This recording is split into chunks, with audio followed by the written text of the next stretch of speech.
Best friends. They were inseparables. They lived like sisters. They did everything in bond. One day, Amara showed Choma his new boyfriend, who was wealthy. She came to their house and spent a day conversing with them, though Choma was envy. Amara was testing his boyfriend, but he replied no answer. He decided to go to his house to knock. What happened next will shock you when he opened the door. Best friends.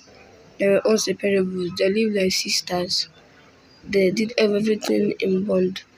One day, Amara showed Choma his new boyfriend, who was wealthy.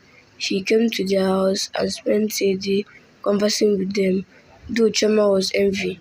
Amara was testing his boyfriend, but he replied no answer. He decided to go to his house to knock. What happened next will shock you when he opened the door.